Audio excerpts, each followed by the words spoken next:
Ce sont des images inédites. Voici le Jola, un sarcophage d'acier rongé par la rouille.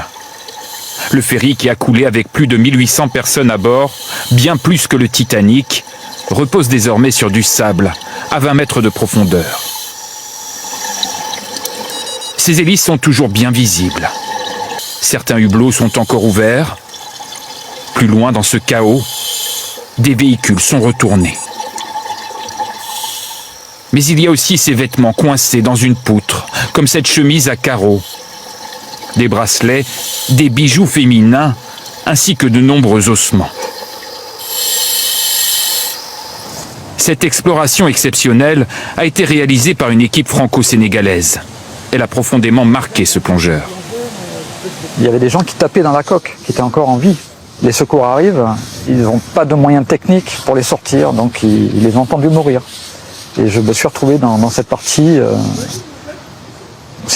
où il y a beaucoup d'ossements. Quelques centaines ont été retrouvés, des corps qui ont été amenés par les courants sur les plages. Mais on est loin d'avoir retrouvé tout le monde. Le Jola a été filmé quelques heures avant son naufrage. Le navire est bondé. Il accueille 4 fois plus de passagers qu'autorisé et tangue dangereusement. Parti de Casamance, il doit rejoindre Dakar dans la nuit. Mais vers 23 heures, pris dans une tempête, le ferry surchargé se retourne, piégeant ses occupants. Seules 64 personnes survivront. Le bateau a commencé à se pencher du côté gauche et j'ai plongé. La fille d'Alain Verschatz, elle n'a pas réussi à s'échapper du navire. Elle fait partie des 19 victimes françaises. Alors la dernière photo, c'est celle-ci, en fait. C'est comme ça qu'elle est pratiquement partie, à ses 20 ans. Ça, je les ai toujours sur moi, ouais, tout à fait. Bon, j'ai pas besoin de les regarder pour penser à ma fille. Et ça ne me quitte pas.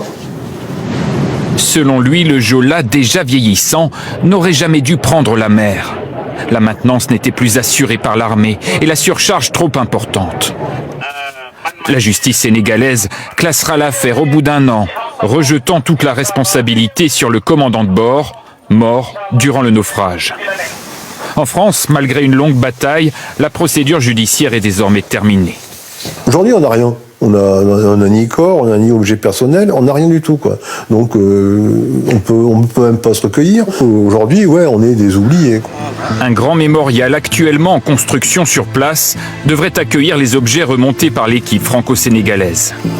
La question délicate des ossements présents dans l'épave, elle, reste toujours sans réponse, 20 ans après le naufrage.